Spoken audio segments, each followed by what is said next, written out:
Construct, legit question. What's the main difference between wizards and witches? It's all vibes to me.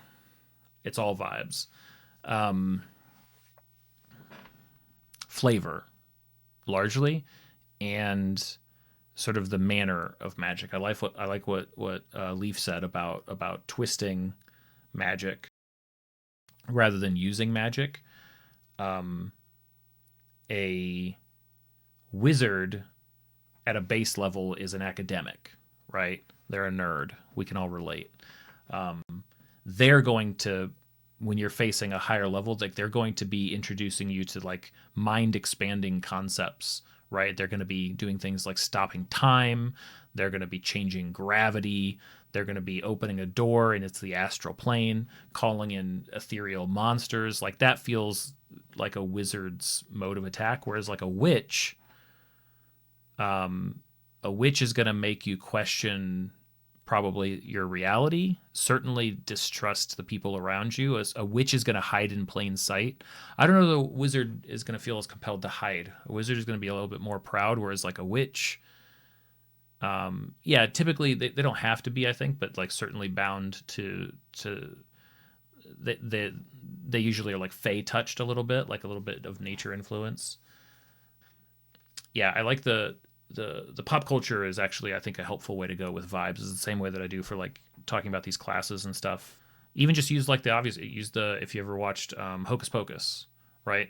They hit on like every witchy trope that's a bit of a stereotype, but like those, we can lean into those, right? Like what are witches doing? They're taking usually like it's almost like primordial, like again, kind of earthy magic, and they're mixing potions. And then if you they're making bad deals with people, right? They're putting themselves at a crazy advantage over other people.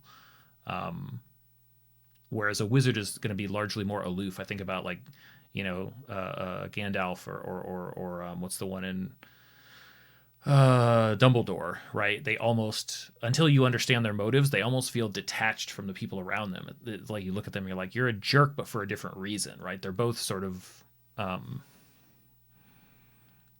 a witch is going to curse somebody to be a cat for like 100 years or forever, right? An immortal cat, which again is like okay, immortal. That's, I don't know. That'd be a certain point. I mean, I guess it sucked for, what was the kid's name in Hocus Pocus?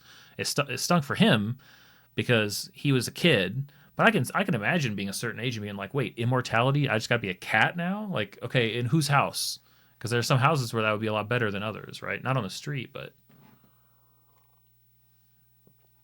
yeah. So Riley, good point. So Uno reverse card. This would be in at least 5th edition D&D would be like counterspell.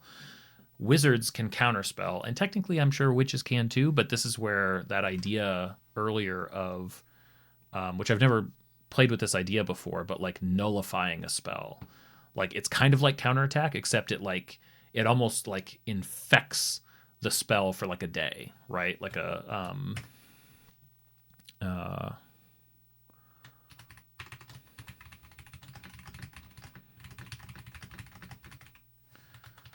spell or the attack, and counterspell doesn't work on attacks, but I don't think that a witch would be bound to things like that.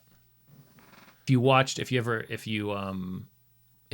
the latest Doctor Strange movie, which I have a lot of issues with, but where Sam Raimi, where they were trying to hit on this idea, is that like Doctor Strange is doing a lot of, casting a lot of spells. He's using a lot of arcane sort of magic, and it kind of feels like when they're fighting the Scarlet Witch, it's like fighting a ghost, right? It's almost that level of creepy and unsettling, where it's like she can travel through reflections, she can move through water. Like, what exactly are the bounds of this magic?